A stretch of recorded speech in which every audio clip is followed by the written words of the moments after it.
some of you know the wisdom that is in you, you'll be afraid of yourself. If some of you know the strategies that you have in your spirit, you'll be afraid of yourself. When the Bible says you were fearfully and wonderfully made, it was not an exaggeration. But the way God designed man is different from the way he designed angels. The glory of angels is on them. The glory of man is inside him. He said this treasure is in earthen vessel. So you have to labor to draw it, because it's with joy that you draw waters out of the wells of salvation. And there are those who have gone beyond drawing. They have become gushers. For out of their belly shall flow rivers of living waters. But it's a function of incubation. You are not permitted to be stranded. Too much is in you. The Bible said he has put eternity in their hearts. Eternity dwells inside you. That means you are bigger than the earth.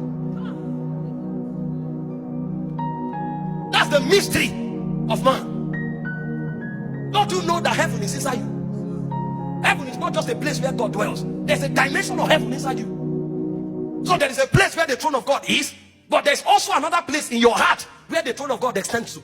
So the same way God is in heaven, that's how he is inside you. If you are big enough to carry God, what is that challenge that can overcome you? There's something about man that we have not discovered.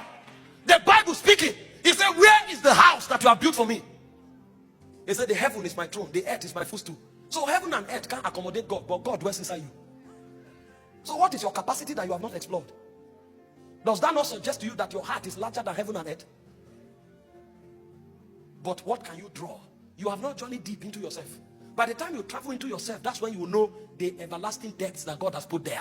Because God created you for himself to live inside. So that from within you, everything can come out. So long as God is there. It's called the womb of the spirit. But it will take engaging for it to happen.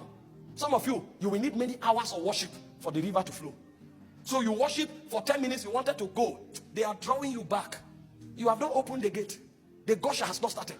You prayed for 30 minutes, you left, but you know that you have not touched anything. The well is still deep. You still need to go further. Don't run away, incubate. If you incubate enough, you can bring out a reality that will serve not just your generation, but many generations after you. In Isaiah 60 verse 15, the Bible said, you were rejected as a desolate land. He said, no man went through you. He said, but I have called you an eternal excellency, the joy of many generations. You are not the joy of one generation. You are a joy of many